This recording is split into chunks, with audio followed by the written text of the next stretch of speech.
Stigma, Episode 2, Season 1.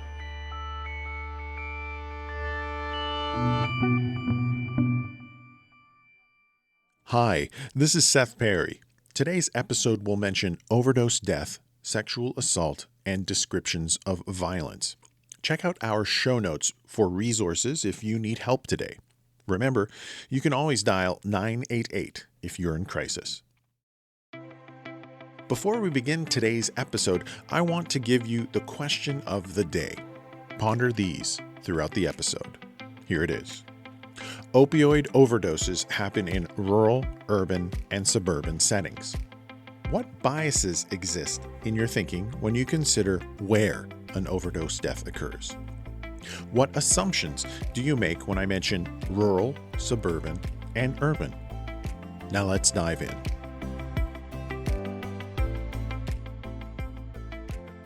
This episode is dedicated to Sheldon, Verna, and their entire family. Let's turn back the clock. It's February 27th, 2023. I recently went public with my mental health diagnosis. My phone notifications have been non-stop. Finally, I had a day off, and I was playing soccer. As I left the field, I glanced at my phone and I saw yet another notification. I saw the name Leonard pop up on my screen. Leonard, an old friend and a former 12-step sponsor from years ago. I decided to respond to him later. I had no idea just how shocking that phone notification would be when I finally read it. Leonard had only been sending me text messages for the past couple of years. It'd been a long time since we'd talked on the phone. I hadn't seen him since I moved. As I drove back to Scandia from the soccer field, I reflected on our past conversations. It all started when I reached out to him in 2022. These are transcripts from the text messages between Leonard and I. What's up? I haven't heard from you. Who is this? It's Seth. Well, I have your number again. You will hear from me every day. I can't believe it took that long for you to check up on me, LOL. And so a year of regular text messages began. Good morning, Seth. Hope you have a great day. How's it going? Over time, though, Leonard would sometimes ignore my replies, something he'd never done before when he was my sponsor. Hello, Seth. I'm at the campout in Link River. Hey, Leonard. No answer. Good morning, Seth. Working today? No, I quit. This was the second major life change in a short time. A red flag. What's up? What you doing? Laying in bed. Get up, it's late there, isn't it? Leonard started texting me later and later each morning. Good morning, Seth. Hello, get out of bed. We're enjoying the morning. Oh, I didn't know you had company. Living together for 6 months. Who's the lucky woman? No answer. Hi, Leonard. What 12-step meetings are you going to these days? Haven't in a while. What? You don't go to meetings? Oh, the odd one. You used to go all the time. It's not the same.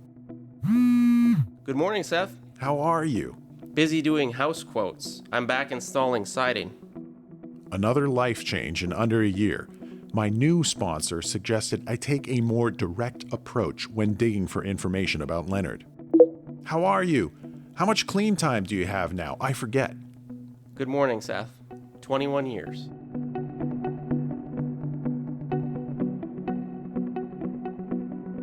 Around New Year's Eve, I went home.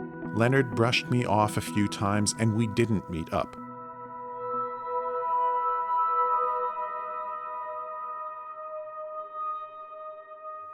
I began to feel worried. I'd felt this way before. I'd known many people that had relapsed, and Leonard's behavior seemed consistent with a return to use, even though it was text messages. But then, what happened next, I wasn't prepared for. Good morning, Seth. Another beautiful day. That was the final text message I received from Leonard. I still have these text messages saved in my phone as a memorial. Leonard passed away on February 15th, 2023, 24 hours after that final text message.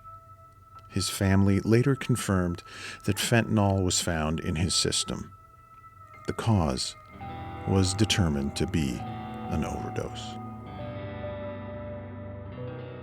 Leonard's story is just one cultural perspective on the opioid crisis, a crisis that everyone appears to be aware of, yet some choose to ignore. However, we know that some communities are hit harder than others, and we'll look at that today.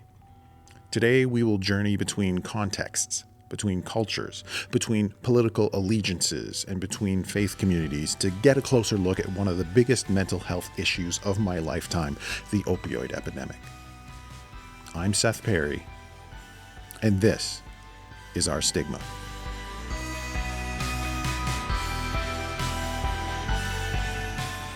Our Stigma is a production of Good Faith Media. This production has been made possible with funding from the Washington County Opioid Settlement. The Our Stigma podcast is sponsored by M Health Fairview's Community Faith Partners Network.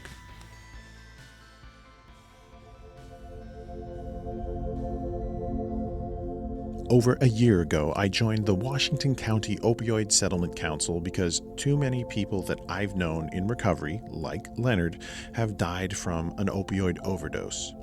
At our meetings, where we determine how to use settlement funds from opioid manufacturers and distributors, we hold a core value. Statistics are people. As I shared in episode 1, Minnesota reported an 8% drop in opioid overdose deaths. But a closer look reveals a troubling rise in overdose deaths among Black Minnesotans. That's why this series goes beyond the numbers, because to understand the how and the why, we need stories, context, and voices. In preparing this episode, I reflected on the deep divides in our country. As a pastor, I confront ideological, racial, and cultural divides all the time. I've even caught myself making assumptions about voting patterns, about views on policing and addiction. But when I move through different communities and listen, the real picture emerges. These issues aren't abstract, they're personal.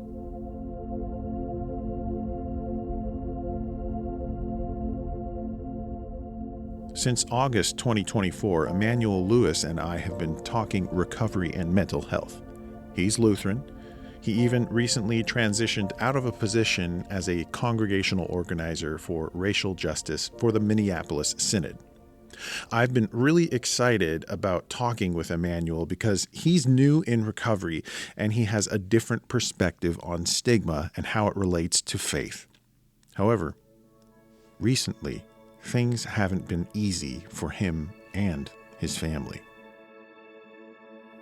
You are working at having integrity. You have had like a spiritual awakening. You are working at being connected to your faith community.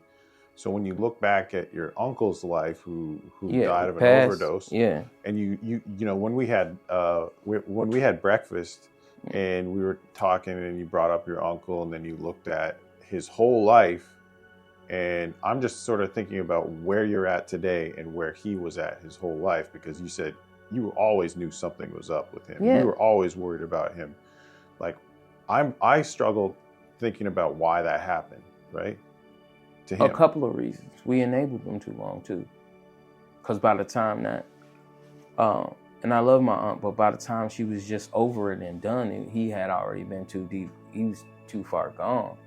Like he had done the drug to the point of where he was mentally out of it at that point. And now, instead of watching her 13-year-old son just see him nod off and just like literally be a zombie in the middle of the floor for hours, she's kind of like, all right, it's a kid seeing this now, right? Sometimes we feel like loving someone is letting them destroy themselves. Let me explain what I mean. I think we have a major misconception what love is. Love is not enabling. Love is not just quote unquote accepting. Love is being like, I care about you so much, I will risk you being mad at me or not even speaking to me because I love you, so I want the best for you. And I think a lot of us are scared to do any of that work. When I talk with Emmanuel, I often think about my own childhood. At a young age, he experienced things that I've never experienced. So for you, Yeah. how much of your drinking, like drinking to just completely numb out, that's what it sounds like, similar stuff to me, but how much of that was related to the trauma that you experienced when... All of it. So I started drinking at about 16, right? But then also I came from a background where it was beyond traumatic for me. It's a whole slew of things people don't talk about that comes with quote unquote gang banging. I don't know, you become cool with people and then they just start dying all the time. Like the PTSD you get from that, like it doesn't make sense. You had someone die right next to you. Yeah, so my best friend, the guy that actually showed me how to sell drugs, we both got kicked out of alternative school. So I think the thing for me was, well, I just need to figure out how to make money. I just got out of this school. I'm in this gang. You could be in this gang. And for us, it was really just, before we ever gangbang, we were good to walk anywhere and do anything. And I don't know, like, movies don't do gunshots justice, the sound of them, right? How do I describe? So imagine if anybody can go back to a time in their life where they was pushed the hardest they ever been pushed. And then like, just imagine that, but it burning at the same time. And you just kind of like, all right, like, I don't know what to do. Like, all of your senses like are heightened, and then you worried about moving, but then you see your friend and like you ain't. Emmanuel begins to describe his traumatic experience. It's too graphic to share. However, it is most certainly life-altering for him. You kind of got to figure out what to do at that point, because you could leave, but then you got to deal with the ramifications of like running off on your friend. And I think that for me, I think even after experiencing something like that and making the choice to essentially save my life at that moment still felt selfish. Another topic Emmanuel and I have explored is the idea of community safety. In many rural and suburban faith communities, I often hear people say, "We don't have anything to worry about around here." When I asked Emmanuel about that, he says something that turns the tables, offering a perspective that challenges my assumptions and really reframes the entire conversation. Okay, there's an illicit drug trade, there's weapons that go along with that, but you just told me this personal story. I don't know how to really educate and lead my people so that they can see it in the same way that you do. So help me with that.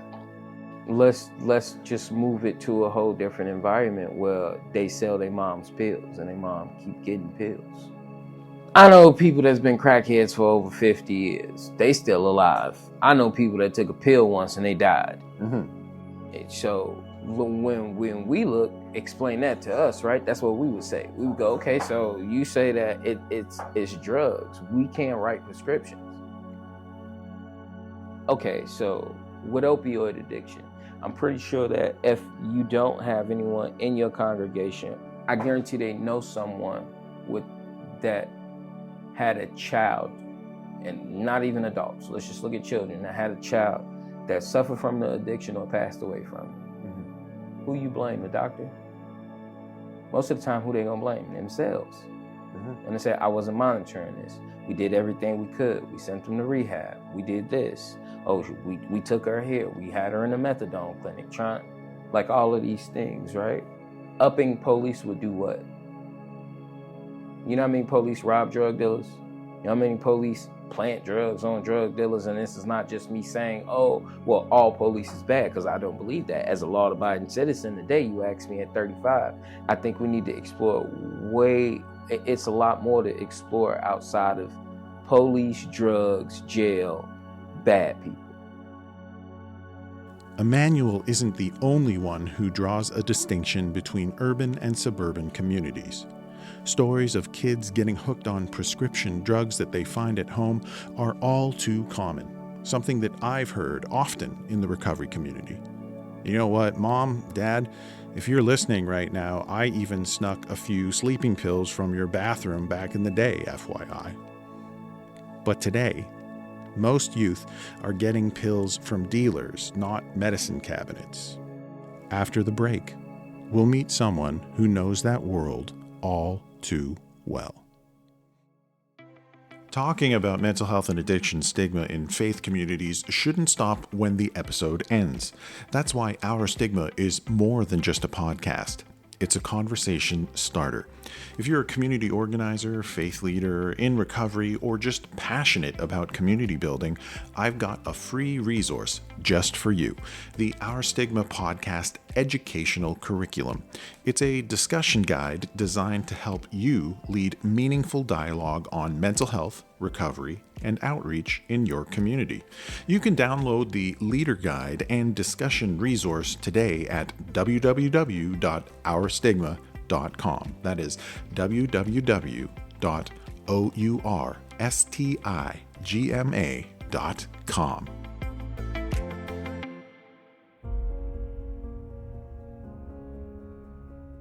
My goal with this project has always been to provide a variety of viewpoints on mental health and addictions, even if they are different than my own. This is why I am introducing a voice with a very specific perspective on the fentanyl crisis. Meet Michele Hein. She drove nearly an hour from her rural, predominantly white town to Cedar Riverside, a predominantly black neighborhood in Minneapolis, and she's installing a harm reduction station that is stocked with Narcan, an overdose reversing medication, and she's also providing fentanyl test strips that help people avoid accidental overdose. She has agreed to do an interview to talk about racial disparities in overdose rates. We are in the Cedar Riverside area at Palmer's Bar, getting ready to install our overdose prevention box. It is our first one. Fentanyl Free Communities is taking on this project along with Six Speed and Palmer's to help save lives in this community. Crazy. We just had the Cedar Riverside ambassadors walk by. Some of them were at our gala last year, and they are so happy we're here, as we're as happy to be here.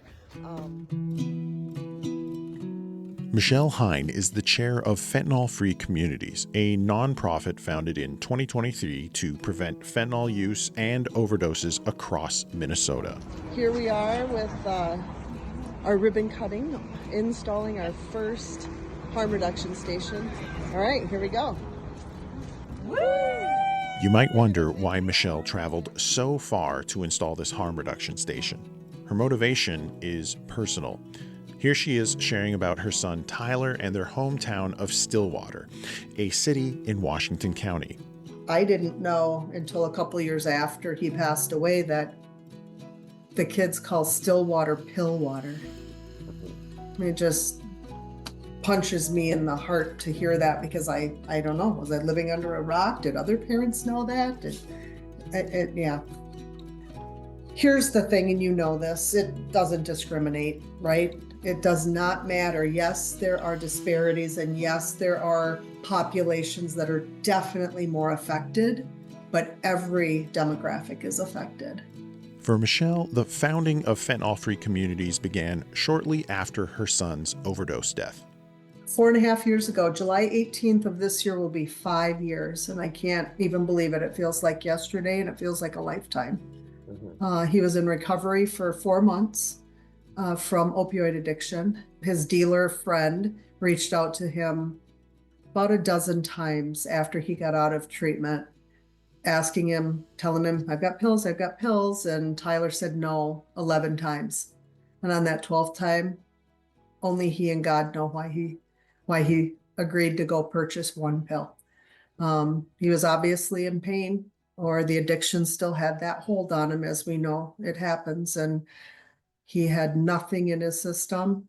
The only thing on the toxicology report was 11 NGs of fentanyl and nicotine. So 100% fentanyl in that pill. One aspect of Michele's journey that is relatively rare. The person who sold Tyler the fentanyl that took his life was arrested and convicted of third-degree murder. He was sentenced to 86 months in prison, third-degree homicide. He will be out. He has to serve 2/3 of his time in custody and 1/3 in supervised release. So that he'll be out in January of 26, I think. And, he was a family friend. My husband coached him when he was younger. And he was white. And I say that because drug dealers are all colors, shapes, and sizes. I think with people thinking about mental health, having people in the jails, paid professionals in the jails that can help people that come in there with substance use issues and can help them while they're in there and as they're getting out, I think that would help tremendously. But as for the high-level dealers, they can throw away the key for all I care. Sorry, Lord. That's how I feel, and maybe someday I won't feel like that, but I doubt it. Hearing this, I can see that Michele has a very specific vision for responding to the fentanyl crisis. She supports drug-induced homicide laws that charge dealers with murder when a sale leads to a fatal overdose. Now, I don't share that view, but this podcast isn't a debate. It is a dialogue. In only a matter of years, Michele has become active politically. Here's her take on how fentanyl should be addressed by lawmakers. This issue is bipartisan across the board 100% of the time. I've often heard about the bipartisan efforts to address the opioid crisis, but America's deep political divide and the racial disparities in mental health and addiction outcomes still leaves me concerned about the future of effective policy. When I asked Michele about the inequities in opioid overdose statistics, she pointed to the work that fentanyl-free communities is trying to do to bridge those gaps. Now, what we've since learned is when you go into other communities, there's a different vernacular. There's a different way to share the information. So we've been educated. I've talked to many people over the last 2 years when we're at larger events in Minneapolis and such, and we're starting to forge those partnerships. But I have not gotten too deep into the African American community yet. But I would love to. Again, we go back to the fact that FFC is laser focused on helping all Minnesota communities fight this crisis. We truly don't want to see anybody else die from this.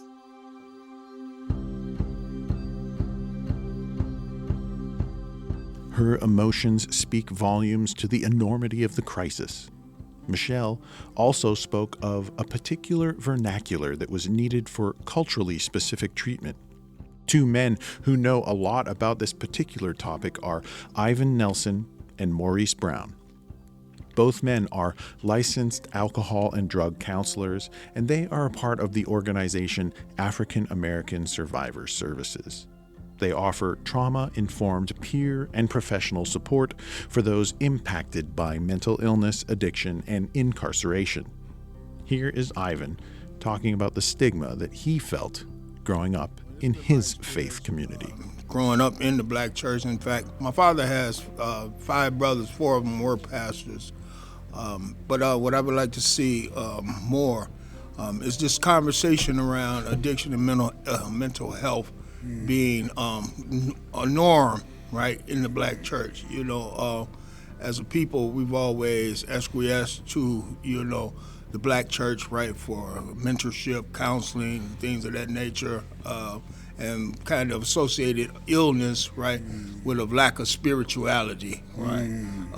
You need to pray more and things of that nature. And like, I believe that, I believe in science, right? I believe in psychiatry, psychology, medication. I don't believe that it's like medication is the end all, the beat all. However, right, there's real considerations need to be made, right, for folks suffering with mental illness and then, of course, substance use disorder. Here in our country, diversity, equity, and inclusion is not necessarily a value that is paramount to our lawmakers, right? Sure, that's challenging to some people, but for the Black community, we're looking at generation upon generation of exclusion. So if you're going to go there, I know, right? What would you say to an organization like mine that's predominantly white? Let me take this one. So you said, what would I say to a congregation like yours, right? I would say that inclusion is necessary. Inclusion is necessary. We share a country, we share spaces.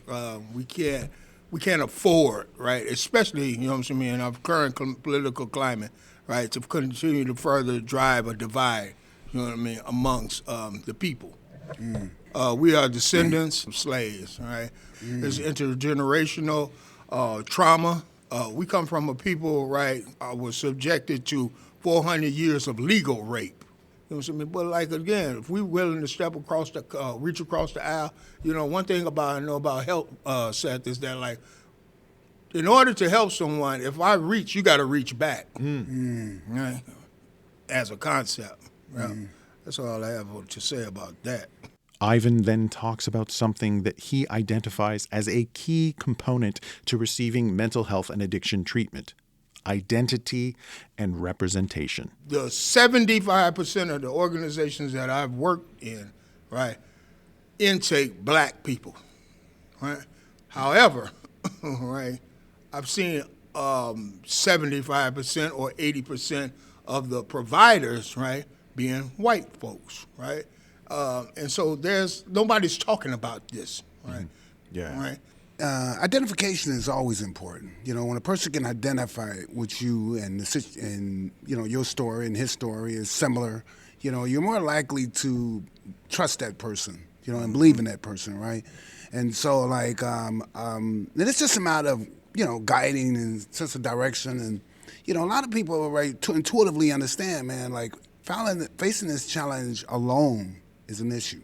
We as African American Cyber Services, we make that client feel a part of something bigger than him, a sense of belonging. Right. And that's really, important, and that's what has gotten all of us here. You know what I mean? Yeah. Most people recover together than alone, You will not recover alone. Yeah, definitely.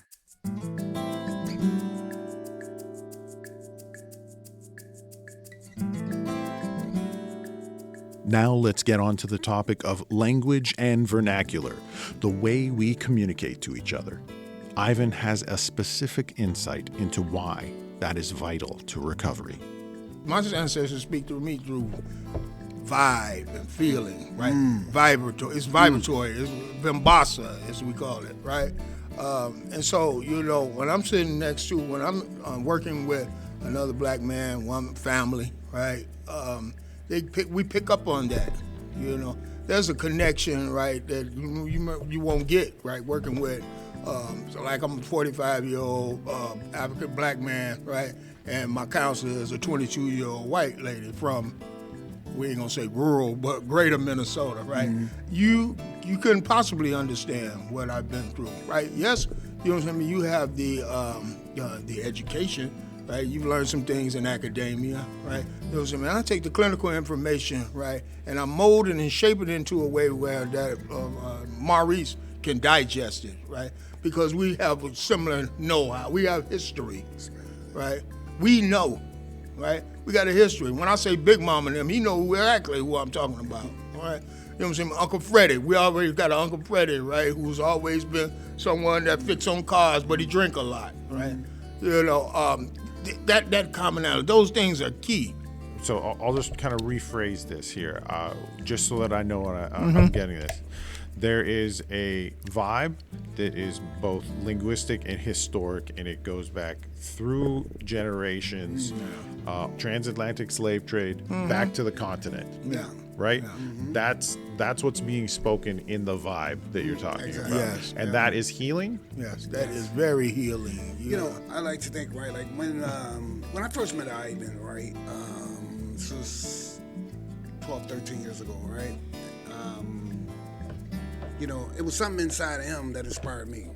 You know, his story was so similar. And I intuitively knew that, right? Like, you can just tell by the vibe. You know, there's a certain vibe that, you know, people are, like, often unseen, right, that we don't really acknowledge, right? And so, like, it makes you feel like, okay, this is it. Like, I can fit in here. As I listen to this, as a person in recovery, as someone with a mental illness in remission, I get what Maurice is talking about.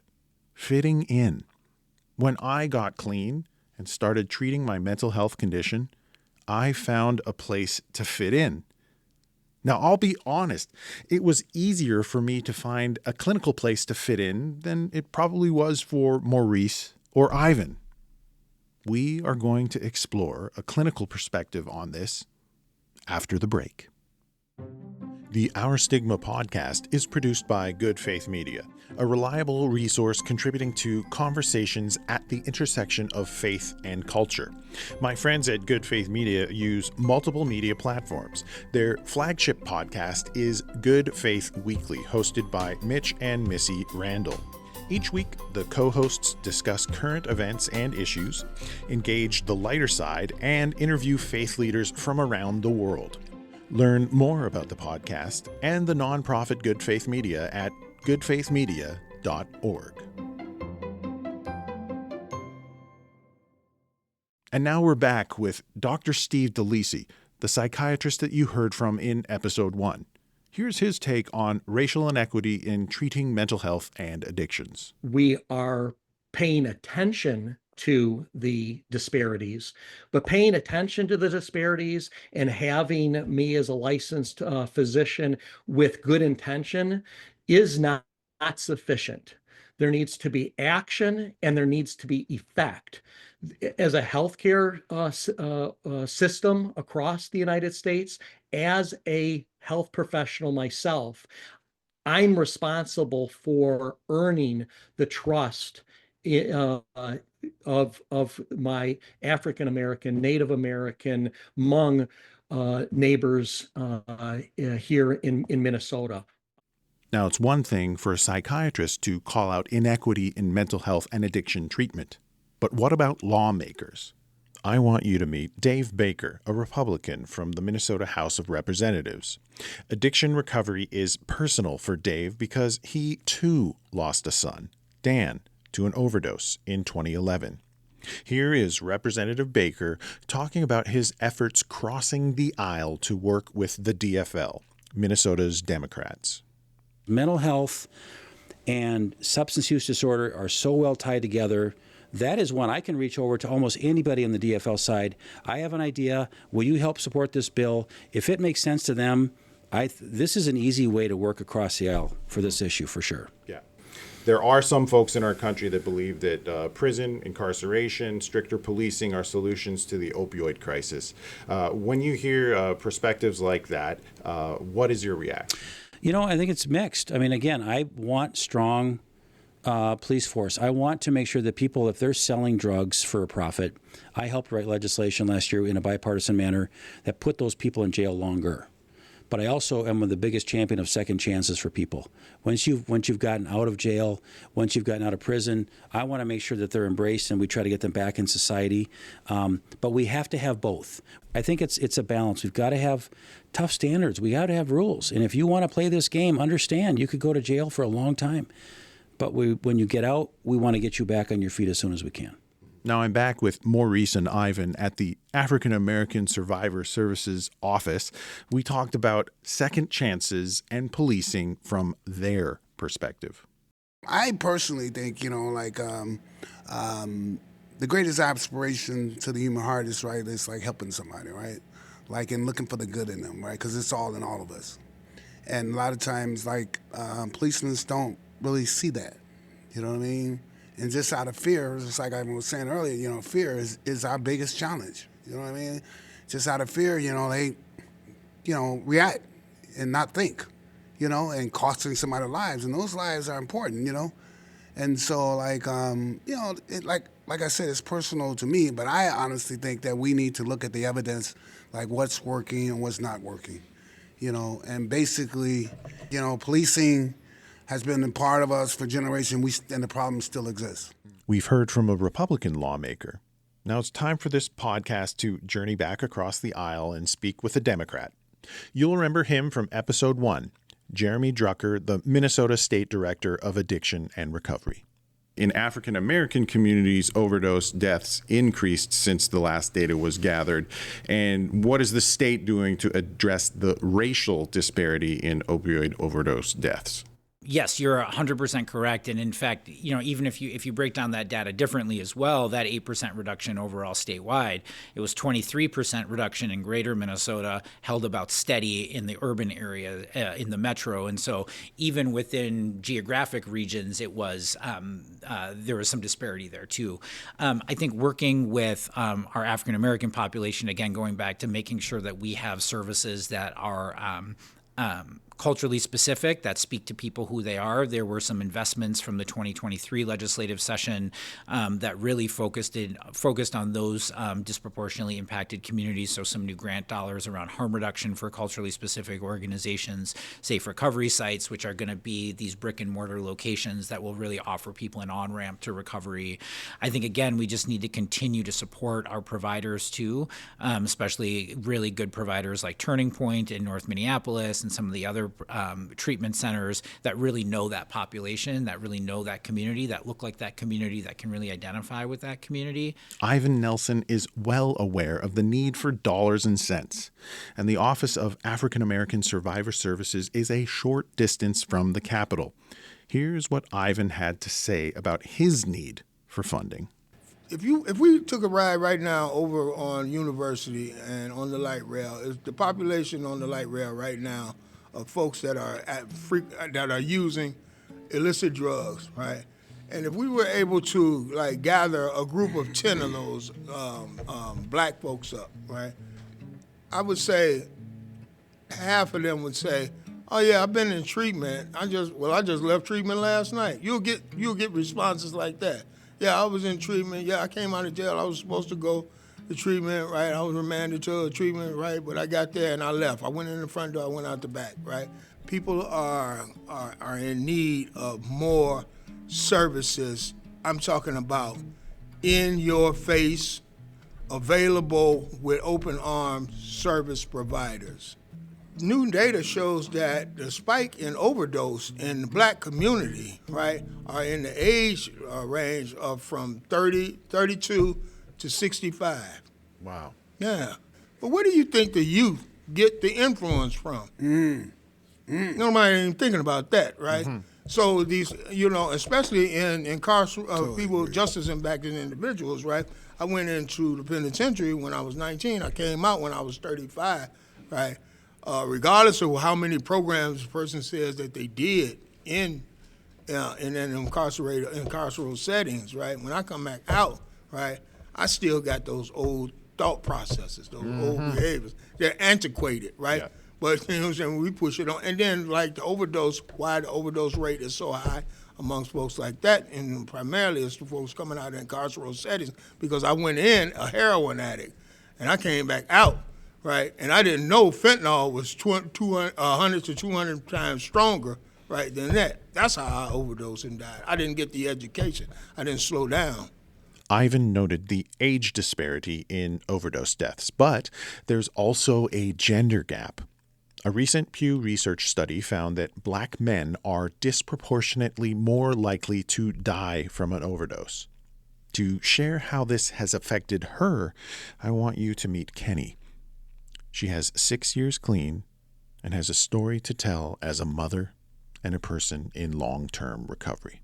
Given the racial disparities in health equity, what barriers have you and others faced in finding the care they need? Well, I think that part of the issue is there's this shero mentality that I think Black women, first of all, kind of need to let go of, right? We've been doing that for so long. You shared when you were speaking about 90 days ago about how you experienced some stigma in the faith community you grew up in. Mm-hmm. So why was that? Tell us and there about was your a lot of shame. Tell us about your faith community then. Why it didn't really fit with recovery and the recovery you know today? There was a lot of shame, well, definitely around the traditional stereotypes, right? Like we want you to stay together, just, in spite of the parents got to stay together, no divorce. Even though dad's a fall down drunk or mom's a wino, nobody needs to go to treatment. We're just going to sweep that under the rug. Or even though, the son is batshit crazy and he needs to go to some, kids treatment program or something, some rehabilitation. Like, they never talked about it. They never wanted to deal with it. And it's like, no, let's put it out there. Let's get people the help that they need and not shun people for it. So here's one thing about your story.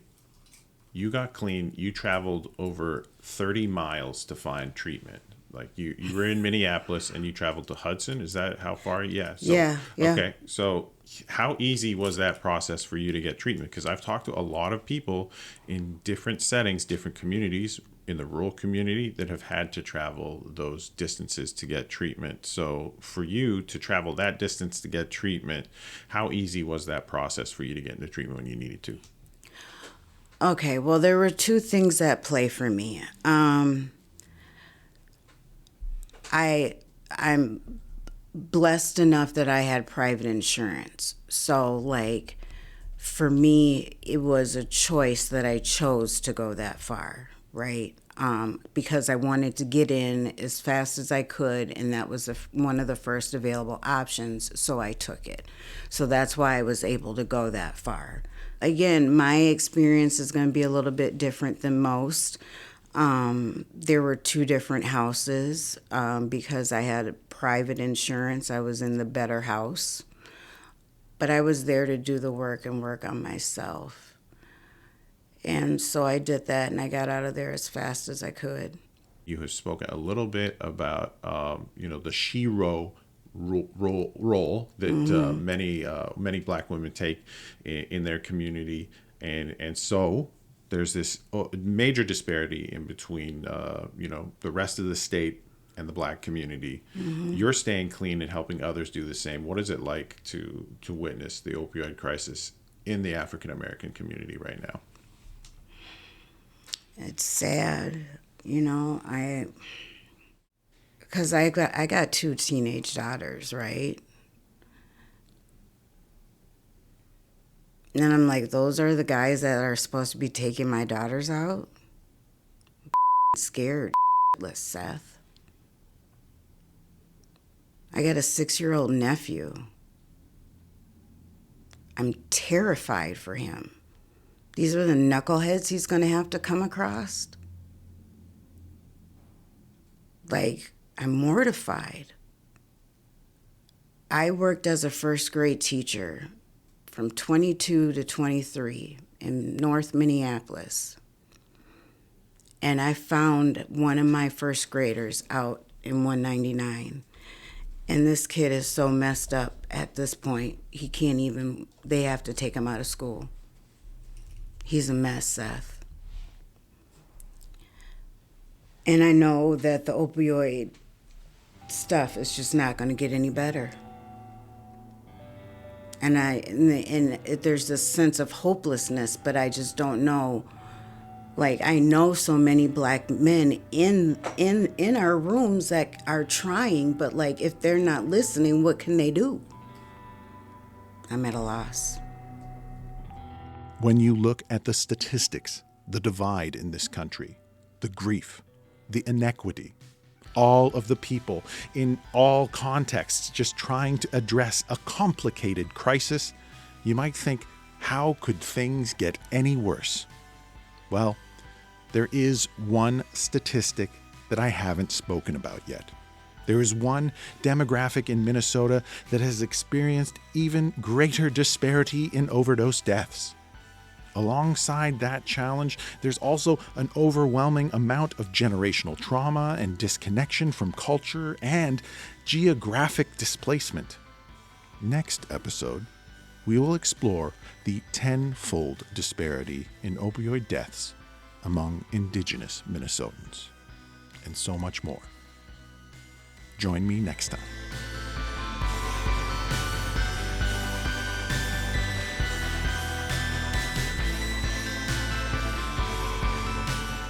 Our Stigma is a production of Good Faith Media.